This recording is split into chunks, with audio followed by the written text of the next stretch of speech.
পীর ফকিরের হিসাব করতে গেলেই প্রায় 3 লাখ পার হয়ে যাবে, আরো অনেক বেশি হবে। এরপরে যতগুলো ভাগ হয়েছে, দেওবন্দিরা ভাগ হয়েছে হাজার হাজার ভাগে, বেরলভীরা ভাগ হয়েছে লক্ষ লক্ষ ভাগে। একটার আদর্শের সাথে, এক পীরের সাথে আরেক পীরের কোনো সম্পর্ক নাই, সম্পূর্ণ আলাদা, পৃথক পৃথক সম্পর্ক তাদের মাঝে। তো যদি ওই বাতিল ফেরকার মধ্যে আপনি অন্তর্ভুক্ত হয়ে যান, তাহলে জান্নাতে যাবেন না জাহান্নামে যাবেন? তাহলে ফেরকাবাজির মধ্যে পড়লেই জাহান্নামের অন্তর্ভুক্ত হয়ে যাবে একজন ব্যক্তি, এতে কোনো সন্দেহ নাই। চলুন আবু দাউদের 631 পৃষ্ঠার একটি হাদিস আপনাদের বলি। ওখানে আসছে সিনতানি ওয়া সাবউনা ফিন্নার ওয়া ওয়াহিদাতুন ফিল জান্নাহ ওয়া হিয়াল জামাআহ। 72টা দল জাহান্নামে যাবে, একটি দল জান্নাতে যাবে, তারাই হলো জামাআহ। জামাত মানে আমাদের দেশে আলেম উলামারা ব্যাখ্যা করেন, আলেমগণ ব্যাখ্যা করেন, যে ইসলামী দলের লোক সংখ্যা বেশি সেটাই হলো জান্নাতি দল। এটা কি ঠিক? তারিখ ইবনে আসাকিরের মধ্যে 13 নম্বর খণ্ডের 223 পৃষ্ঠায় একটা হাদিস বর্ণিত হয়েছে।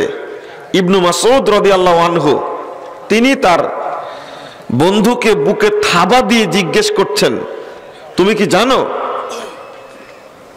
জামাত কাকে বলে? ওয়াহিয়াল জামাআহ। জামাত বললেন, এই জামাত কাকে বলে তোমরা কি জানো? ইবনে মাসউদ রাদিয়াল্লাহু আনহু বলছেন, ইন্নাল জামাতা মা ওয়াফাকাল হক ওয়া ইন কুনতা ওয়াহদাক। নিশ্চয় জামাত সেটাই যেটা হকের সাথে মিল রয়েছে, যদিও ওই জামাতের সদস্য তুমি একজন হও। বলুন আলহামদুলিল্লাহ। একাই থাকবো কিন্তু হকটাকে আঁকড়ে ধরে থাকবো। সারা বাংলাদেশে দল যদি হয় 5 লাখ, এখন যদি হয় 5 কোটি, সব দলকে, সব ফেরকাকে, সব তরিকাকে বাদ দিয়ে আমি ধরে থাকবো মুহাম্মদুর রাসূলুল্লাহ সাল্লাল্লাহু আলাইহি সাল্লামের তরিকা। আমি একাই প্রয়োজনে জান্নাতে যাব, কিন্তু অন্য অন্য দলের সাথে আমি সাথ দেব না, তার সাথে আমার সম্পর্ক নেই। রাসূল সাল্লাল্লাহু আলাইহি সাল্লাম বলছেন, ওয়া ইন্নাহু সাইয়াখরুজু ফি উম্মতি আকওয়াম। সাহাবীরা শোনো, অচিরেই এই উম্মতের মধ্যে অনেকগুলো ফেরকা তৈরি হবে, অনেকগুলো দল তৈরি হবে। তাতে যারা বিহিম তিলকালা হুয়া, তাদের মাধ্যমে অসংখ্য বেদাতি, শিরিকি, ভুয়া, বাতিল আমলে জন্ম হবে। রাসূল সাল্লাল্লাহু আলাইহি সাল্লাম বলছেন, অসংখ্য আমল তৈরি হবে, ভুয়া আমল তৈরি হবে। কামা ইয়াতাজারাল কালাবু বিসাহিবি লা ইয়াবকা মিনহু ইরকুন ওয়ালা মাফসিলুন ইল্লা দাখালা। যেমন জলাতঙ্ক হলে, শরীরে যদি কারো পক্স বের হয়, কোনো জায়গা যেমন বাকি থাকে না, মাথা থেকে পা পর্যন্ত সব জায়গায় হয় পক্স। আরেকটা হলো জলাতঙ্ক। রাসূলুল্লাহ সাল্লাল্লাহু আলাইহি ওয়াসাল্লাম বলছেন, ঠিক এই সমস্ত দলগুলো সমাজে রন্ধে রন্ধে, মাদ্রাসা বলেন, মসজিদ বলেন, হাই স্কুল বলেন, কলেজ বলেন, বিশ্ববিদ্যালয় বলেন, সচিবালয় বলেন, সংসদ বলেন, যত রকমের জায়গা আছে, সব জায়গায় এই দলগুলো ভুয়া আমলের জন্ম দেবে, তৈরি করবে, সৃষ্টি করবে। তাহলে আরেকটা ফিতনা, যেটা আমি বলতে চেয়েছিলাম 4 নম্বরে, আরেকটা ফিতনা, অসংখ্য আমল চালু রয়েছে। এই আমলগুলোর মধ্যে আপনি কোন আমলটা করবেন? অধিকাংশ আমলই হলো ভুয়া, দলিল নাই, হুজুর তৈরি করে দিয়েছে, আপনি সেটা মেনে চলছেন। রাসূলুল্লাহ সাল্লাল্লাহু আলাইহি ওয়াসাল্লাম বলছেন, সহিহ মুসলিম 2য় খণ্ডের 77 পৃষ্ঠার হাদিস, মান আমিলা আমালান লাইসা আলাইহি আমরুনা ফাওয়ারাদ। কেউ যদি কোনো আমল করে আর ওই আমলটা করার নির্দেশ যদি আমি না দেই, আমার পক্ষ থেকে না থাকে, ফহরদ, ওই ব্যক্তি প্রত্যাখ্যাত, ওই আমল প্রত্যাখ্যাত, ওই আমল করা চলবে না।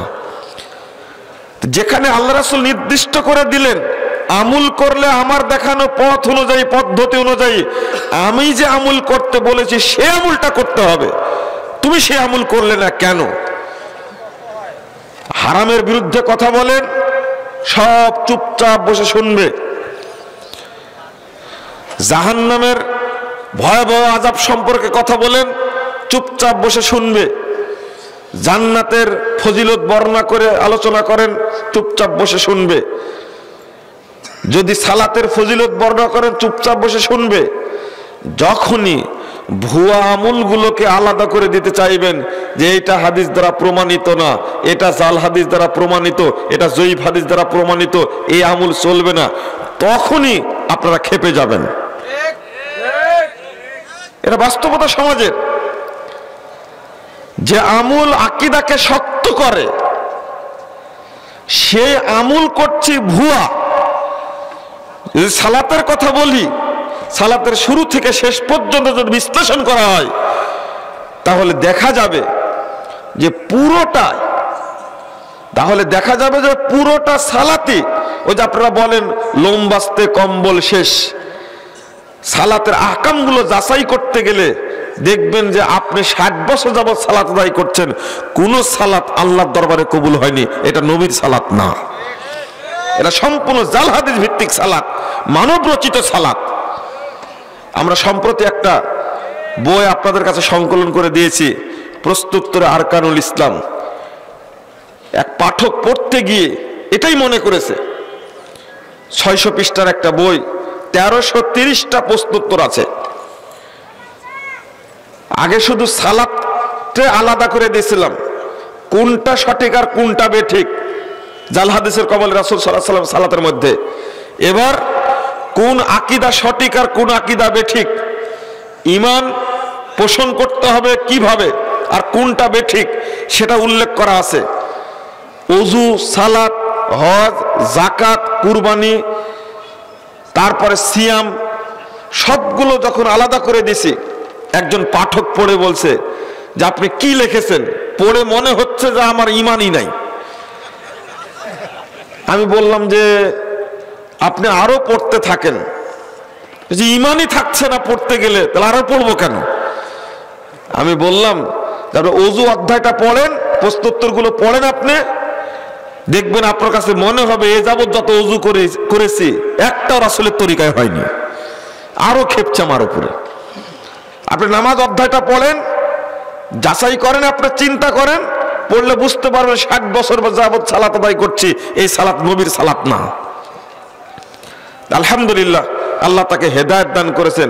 আরো এক সপ্তাহ পরে ফোন দিয়ে বলছেন সেই দিন ফোন দিয়ে বিয়াদবি করেছি, আমাকে মাফ করবেন। বাস্তব কথা যে প্রচলিত ঈমান না, এরা ভেজাল যুক্ত তাওহীদ, ভেজাল যুক্ত ঈমান। এটা যে সালাত চালু আছে, এই সালাত হলো গাঁজাখড়ি সালাত, এই ভাষাটা উল্লেখ করছে একবারে। এই সালাত নবীর সালাত না। যদি দলগুলো পর্যালোচনা করতে যায়, ভ্রান্তির বেড়াজালে একামতে দিন সমাজের সামনে পেশ করা মাত্রই এক শ্রেণীর বেদাতীরা সহ্য করতে পারলো না। যত রকমের ফেরকাবন্দি চালু আছে যেগুলো, সেইগুলো সবার আকীদা ফাঁস করে দেওয়ার কারণে সবাই খেপে গেল। তারা চাইলো এটা যে এবার আর একে বাহিরে রাখা যাবে না, জেলখানায় জঙ্গি বলে ঢোকা দাও, ওর জীবনটা জেলখানায় পচে যাক, যেন জীবনে বের না হতে পারে। এই ঘটনা ঘটাইছিল এবং ষড়যন্ত্র হয়েছিল। আল্লাহ রাব্বুল আলামিন সেই ষড়যন্ত্র কবল থেকে আমাদেরকে মুক্ত করেছেন, আলহামদুলিল্লাহ, আলহামদুলিল্লাহ। কেন ক্ষিপ্ত হলো? একটা বক্তব্য দিলাম, 1 বছর আগের এক বক্তব্য কাট ছাঁট করে মিডিয়ার সামনে পেশ করে দেওয়া হলো। 28 সেকেন্ড বক্তব্যের কারণে উপহার পেলাম 4 মাস 2 দিন জেলখানায় আবদ্ধ থাকা।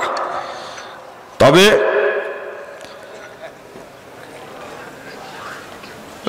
যে তরুণের মধ্যে নির্ভেজাল তাওহীদের হুঙ্কার রয়েছে, যে ব্যক্তির মাঝে তাওহীদি চেতনা রয়েছে, যে ব্যক্তির মাঝে আল্লাহ এবং আল্লাহ রাসূলের মহব্বত রয়েছে, জেল জুলুম অত্যাচার করে তার চেতনাকে কেড়ে নেওয়া যাবে না, প্রশ্ন আসে না।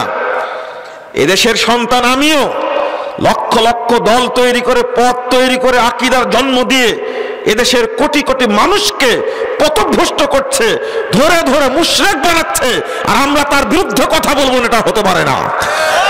আহলে হাদিস মানেই মানুষকে কোরআন এবং সহিহ হাদিসের দিকে আহ্বান করে যে ব্যক্তি, সেই হলো আহলে হাদিস।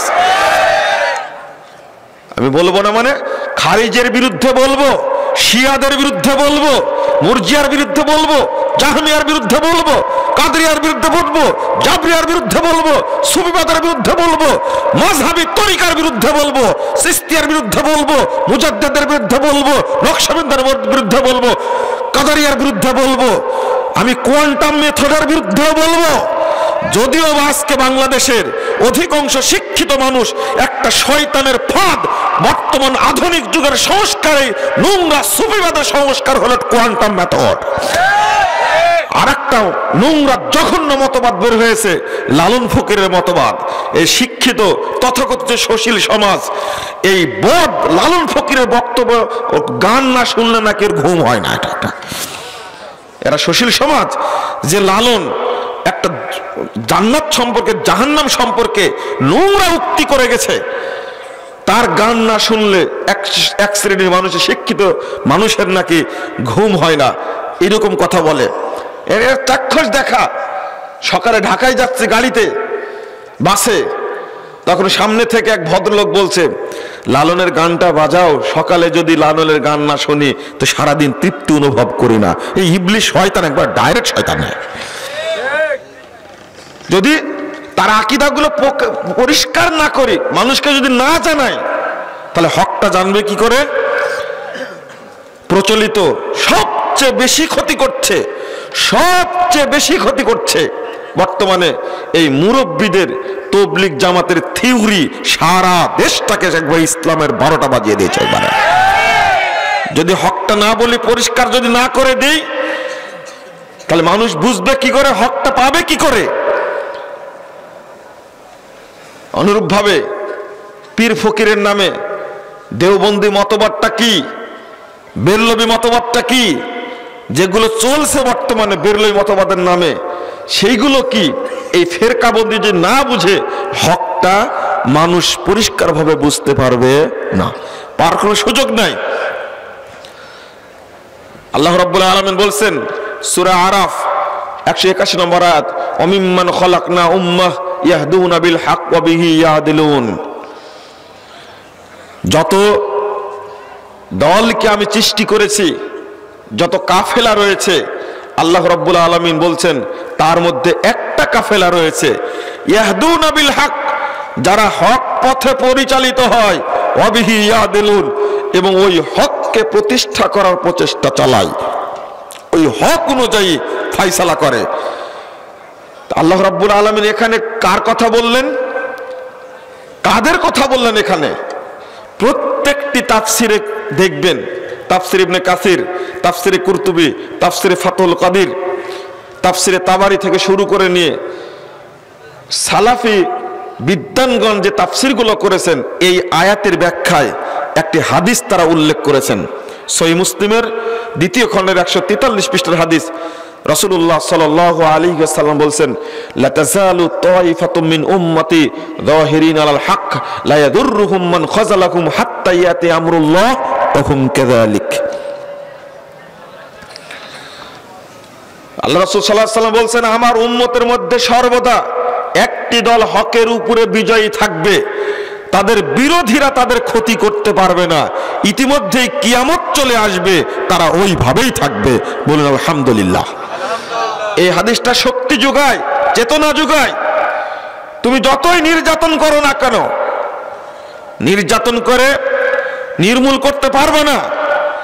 আল্লাহ রাব্বুল আলামিন যে কাফেলাকে হেফাজত করবেন, যে কাফেলাকে যারা খেদমত নেবেন কিয়ামত পর্যন্ত সেটা টিকে থাকবে, যারা বিরোধিতা করবে তারাই পৃথিবী থেকে বিলীন হয়ে যাবে, তারাই পৃথিবীর ধ্বংস হয়ে যাবে, এতে কোনো সন্দেহ নাই। অতএব ওই শক্তি যেন আপনার মধ্যে থাকে। আজকে বেদাতিরা চেষ্টা করছে,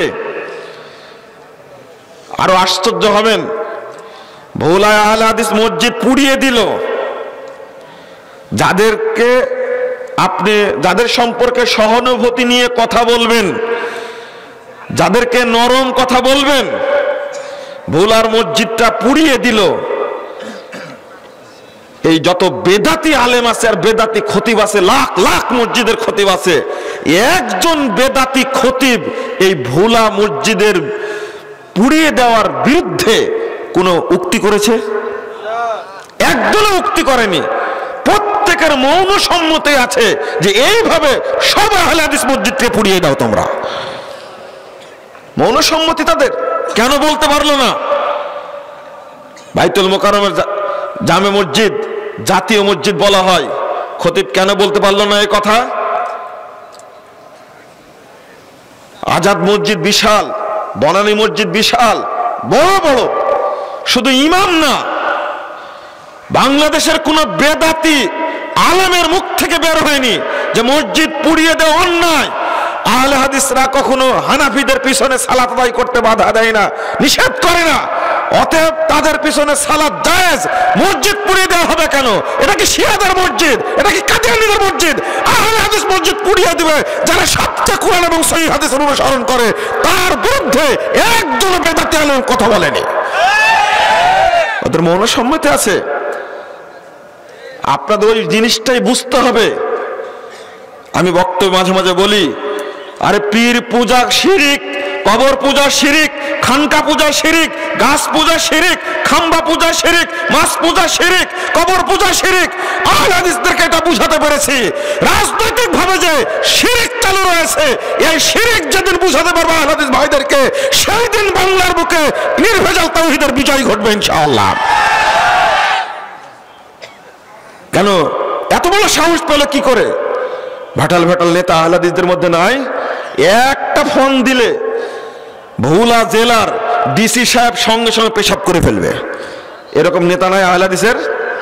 কেন ওই চেতনা কাজ করে না? কেন ওটা বলতে পারে না? কেন হয়েছে? ব্রিটিশ বিরোধী আন্দোলন সম্পর্কে আমরা জানি। ব্রিটিশরা চেয়েছিল যারা আমাদেরকে তাড়িয়ে দিতে চায় তারা কারা? তারা বের করেছিল তারা হলো সালাফি, তারা হলো আহলে হাদিস, তারা কোরআন এবং সুন্নাহর অনুসারী। তারা ইংরেজদের এই অপশাসনকে, এই শাসন ব্যবস্থাকে মেনে নিবে না। ধরে ধরে হত্যা করা হয়েছে, ফাঁসির কাস্টে ঝুলানো হয়েছে, জেলখানায় দিয়ে না খেয়ে খুদ পিপাসায় তাদেরকে মারা হয়েছে, দ্বীপান্তরে দিয়ে তাদেরকে নিঃশেষ করে দেওয়া হয়েছে। আলহামদুলিল্লাহ ইংরেজরা এই দেশ থেকে উধাও হয়েছে, কিন্তু আহলে হাদিসরা এখনো টিকে আছে আলহামদুলিল্লাহ। শত শত আলেমকে হত্যা করে আহলে হাদিসটা নিয়মন করতে পারেনি। শত শত ব্যক্তিকে, বুদ্ধিমান ব্যক্তিদেরকে ধরে ধরে নিয়ে কুরবানি করেছে, এরপরে আহলে হাদিসদেরকে নির্মূল করতে পারেনি আলহামদুলিল্লাহ। কিয়ামত পর্যন্ত চেষ্টা চালায়, তবুও পারবে না ইনশাআল্লাহ। মাওলানা আকরাম খাঁ বলেছিলেন, যখন দিল্লির মসজিদ থেকে বের হচ্ছে, তিনজন বন্দুকধারী তাকে ধরে হত্যা করবে, বন্দুক গুলি করবে। মাওলানা আকরাম খাঁ বুক খুলে দিয়ে বলেছিলেন, এই থামো, আমাকে মারতে চাচ্ছ?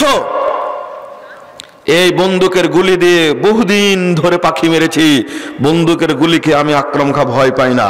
তবে বন্দুকধারী শুনে রাখো, এই গুলি করে হত্যা করার কারণে এই আকরাম খাঁর দেহ থেকে যত কুনা রক্ত বের হবে, উপমহাদেশে ততজন আকরাম খাঁর জন্ম নেবে। মারতে পারেনি, সাহস দেখানোর কারণে মারতে পারেনি। আর আপনি একজনকে মেরে ফেলে দিবেন, তার রক্তের বিনিময়ে আল্লাহ রাব্বুল আলামিন লাখো ব্যক্তিকে তৈরি করে দিবেন তাওহীদের দাওয়াত দেওয়ার জন্য। এটা আল্লাহ বন্ধ করে রাখবেন না, কোশ্চিন কালেও না। জি, আমি বক্তব্য গুটিয়ে নিয়ে এসে আমি সংক্ষেপ করে দেই। শুধু এতটুকু বুঝতে হবে আপনাদেরকে যে ফেরকা নাজিয়া বলতে সাহাবীগণ, তাবিঈগণ কাদেরকে বুঝিয়েছেন। আপনাকে এই উপলব্ধিটা আপনার মধ্যে থাকতে হবে। বাইহাকি শুআবুল ঈমানের মধ্যে 1741 নম্বর একটা হাদিস, সেখানে হাদিসের সনদ হাসান বলা যায়, একজন রাবী ত্রুটিপূর্ণ থাকলেও কিন্তু শাহেদ হিসাবে হাদিসটাকে সহি, সেই জায়গায় রাসূলুল্লাহ সাল্লাল্লাহু আলাইহি ওয়াসাল্লামের পক্ষ থেকে একটা কওল এসেছে, ফাইন্নাকুম খুলুফুনা ওয়া আহলুল হাদিসে বা'দানা। এটা তারিখে বাগদাদের মধ্যেও আসছে। হারুন আবদি নামে একজন সাহাবী ত্রুটিপূর্ণ আছে, তবে নাসিরউদ্দিন আলবানী রাহিমাহুল্লাহ এই হাদিসের পর্যালোচনায় যদিও থাকে, তিনি এটাকে হাসান বলতে চেয়েছেন, কারণ ইবনু মাজাতে আর একটা হাদিস বর্ণিত হয়েছে এই মর্মে। ইবনু মাজা 2047 নম্বর হাদিস উল্লেখ করতেছেন, এই 2047 নম্বর হাদিসে হারুন আবদি সাহাবী আছে, কিন্তু তিনি এটাকে হাসান বলেছেন। অতএব যেহেতু শাহেদ আছে, নাসিরউদ্দিন আলবানী রাহিমাহুল্লাহ 270 নম্বর হাদিস সিলসিলা সহিহের মধ্যে আলোচনা করতে গিয়ে এটাকে হাসান বলতে চেয়েছেন। অনুরূপভাবে আপনি তাবিদের মধ্যে থেকে অনেককেই পাবেন, তারা এই হকপন্থী কারা এই কথাটা তারা পৃথক করে নিয়েছে। কোন জায়গায় বলেছেন, রাসূল সাল্লাল্লাহু আলাইহি ওয়াসাল্লাম কখনো বলেছেন যে তায়েফাতুল যাহিরা, কোথাও বলেছেন তায়েফাতুল মানসুরা, কোথাও বলেছেন মা আনা আলাইহি ওয়া আসহাবি, কোথাও বলেছেন ওহুমুল্লাযীন ইসলিহুন মা আফসাদান নাসু মিন বাদি মিন সুন্নতি, মুসনাদ আহমদের হাদিস। এই লোকগুলো তারাই যারা সংশোধন করে দেবে মানুষকে, ওই সময় যখন মানুষরা সুন্নাতকে নষ্ট করে দিবে, তারা হকটা সঠিকটা মানুষের সামনে পেশ করবে। কোনটা শিরিক আর কোনটা বেদাত, কোনটা শিরিক আর কোনটা তাওহীদ, কোনটা সুন্নাহ আর কোনটা বেদাত, এই পার্থক্য বর্তমান বাংলাদেশে কারা করে দেয়, এটা একজন পানের দোকানদারও বলতে পারবে। কারা করে দেয়? আহলে হাদিস ছাড়া অন্য কে করে না? কারো সাহস আছে এটা জাল হাদিসরা জয়ীফ বলার সাহস আছে? কেউ কাউকে আল্লাহ সাহস দেননি। সারা পৃথিবীতে সালাফিরা আহলে হাদিসরাই কেবল স্পষ্ট ভাষায় বলতে পারে এটা জাল হাদিস, এটা আমল করা যাবে না, এটা জয়ীফ হাদিস, এটা চলবে না, এটা ভুয়া, এটা বেদাত, এটা শিরক, এটা হারাম, এটা নাজায়েজ, এটা বাদ, এটা চলবে না। এরা কড়া ভাষায়, স্পষ্ট ভাষায় আহলে হাদিসরাই বলতে পারে, অন্য কোনো ব্যক্তির, অন্য কোনো দলের বলার সুযোগ নাই, বলার সাহসই নাই তাদের। তো এখানে আমি বেশি কথা না বলে, ইমাম শাবি জন্ম 22 হিজরি, 104 হিজরিতে মৃত্যু, 22 হিজরি। আবু সাইদ খুদরির কথা বললাম, 74 হিজরিতে মারা গেছেন। তিনি বলেছেন লাউ ইস্তাকবালতু মিন আমরি মাস্তাকবারতু মা হাদাসতু ইল্লা মা আজমা আলাইহি আহলুল হাদিস। ইমাম শাবি একজন বিখ্যাত তাবী, তিনি বলছেন পরে যেটা জানলাম ওটা যদি আগে জানতাম তাহলে কোনো কথা বর্ণনা করতাম না, কেবলমাত্র আহলে হাদিসগণ যে বিষয়ে ইজমা করেছেন শুধু সেটাই বর্ণনা করতাম। 22 হিজরি আর 104 হিজরি, চিন্তা করুন কতদিন আগের ঘটনা। অনুরূপভাবে আব্দুল্লাহ ইবনে মুবারক 118 হিজরিতে জন্ম, 181 হিজরিতে মৃত্যু। তিনি বলছেন হুম ইন্দি আসহাবুল হাদিস, ফেরকায়ে নাজিয়া যারা, ফেরকায়ে নাজিয়া মুক্তিপ্রাপ্ত দল, তারা হলো আমার নিকটে আহলে হাদিসগণ।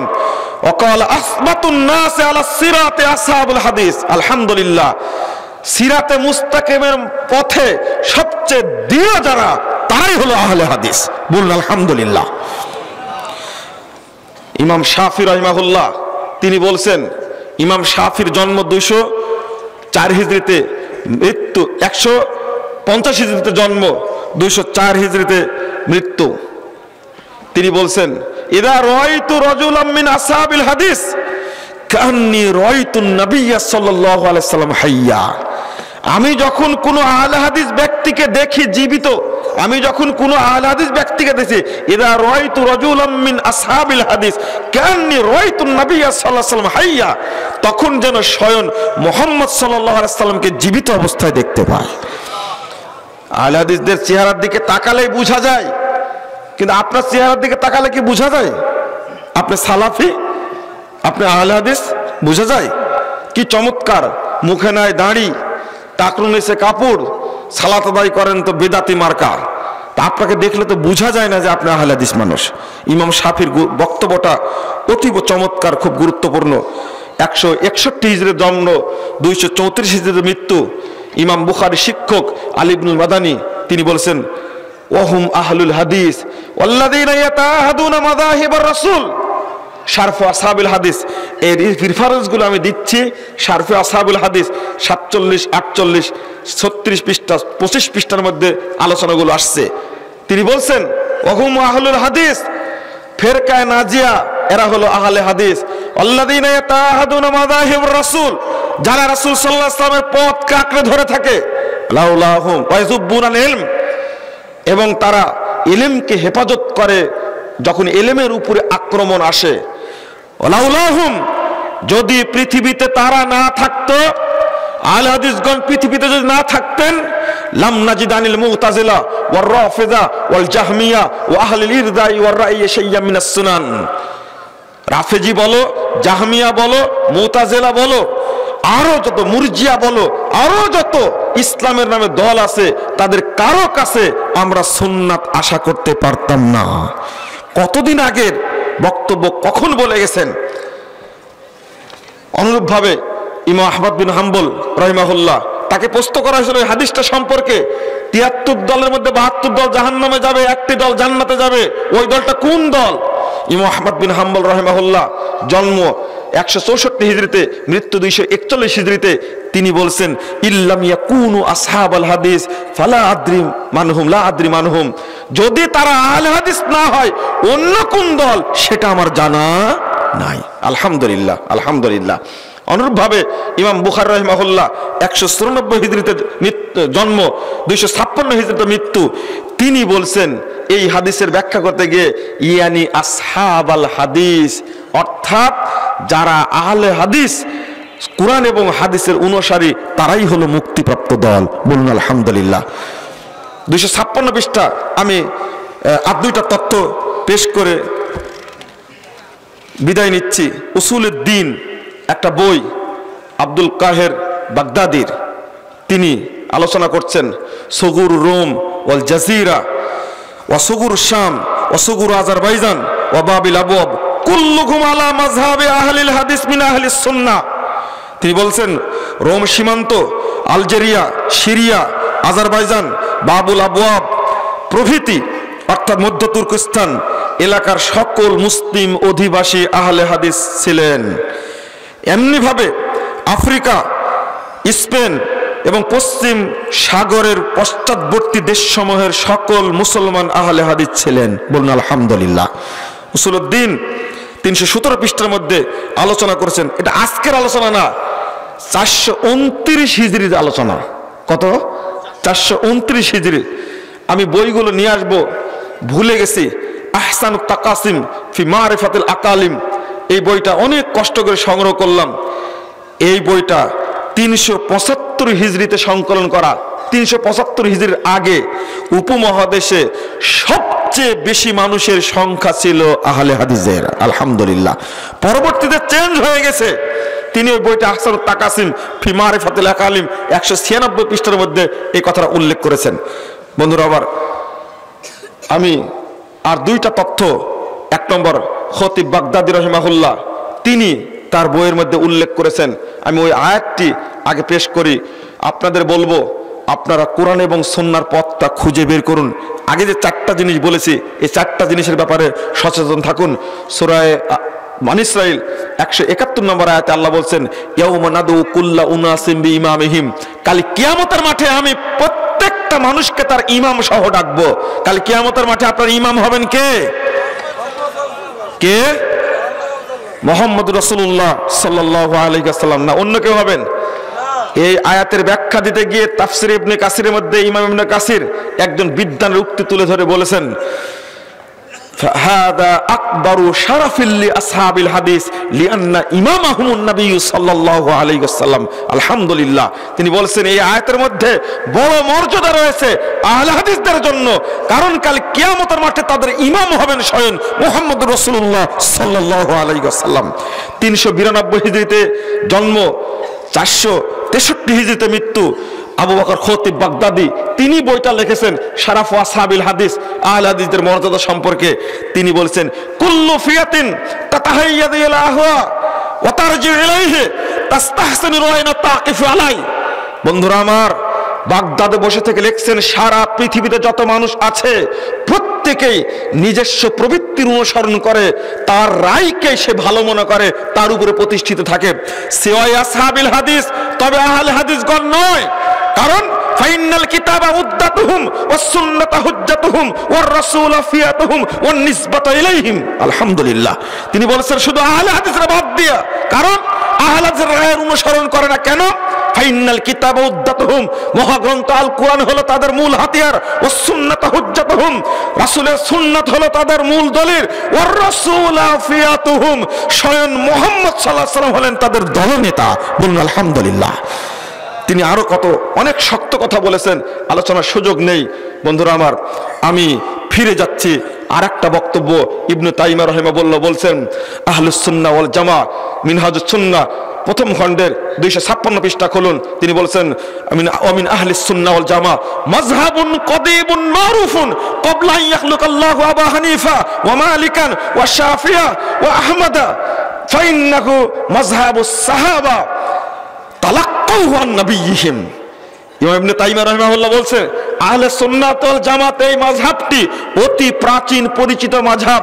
ইমাম আবু হানিফা, ইমাম মালিক, ইমাম শাফি, ইমাম আহমদ বিন হাম্বল রাহিমাহুমুল্লাহ তাদের আল্লাহ সৃষ্টি করার বহু পূর্বে থেকে চালু আছে। ফাইন্নাহু মাযহাবুস সাহাবা, এটা হলো সাহাবীদের মাযহাব। তালাক্কাহু আন নবিয়্যিহিম, তারা পেয়েছেন তাদের নবী থেকে। বলুন আলহামদুলিল্লাহ। শেখ আলবানী রাহিমাহুল্লাহ তিনি আলোচনা করতে এসে শেষে বলছেন, ওয়াহুম আহলুল হাদিস হাশারাল্লাহু মাহুম, মুক্তিপ্রাপ্ত দল কারা? তারা হলো আহলে হাদিস। আল্লাহ তাদের সাথে আমাদেরকে কিয়ামতের মাঠে একত্রিত করুন, দোয়া করে দিলেন। আলহামদুলিল্লাহ। তারপর বলছেন, লা ইয়াতাআসসাবুনা লিকাউলি শাখসিন মুআয়্যানিন মাহমা আলা সামা ওয়া হাসা মুহাম্মাদান সাল্লাল্লাহু আলাইহি ওয়াসাল্লাম। আহলে হাদিসরা এমন একটা কাফেলা, আহলে হাদিসরা এমন, তারা কোনো একক ব্যক্তির কথাকে প্রাধান্য দেন না, একমাত্র মুহাম্মদ সাল্লাল্লাহু আলাইহি ওয়াসাল্লাম ব্যতীত। খিলাফু গায়রিহিম, অন্য লোকদের বিরোধী তারা। ওয়াহুম ইয়াতামাসসাকুনা লিআকওয়ালি আইম্মাতিহিম, যত দল পৃথিবীতে আছে তারা নিজ নিজ ইমামদের কথাকে আঁকড়ে ধরে থাকে।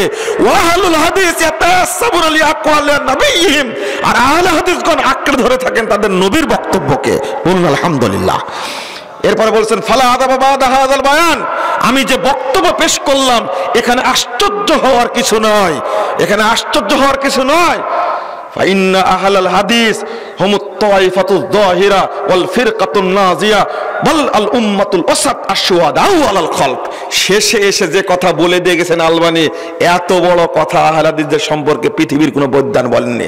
তিনি বলেছেন, আমি যে কথাটা বললাম আশ্চর্য হওয়ার কারণ নাই, কারণ এই আহলে হাদিসরাই হলেন মুক্তিপ্রাপ্ত দল, তারাই হলেন বিজয়ী কাফেলা, তারাই হলেন শ্রেষ্ঠ উম্মত।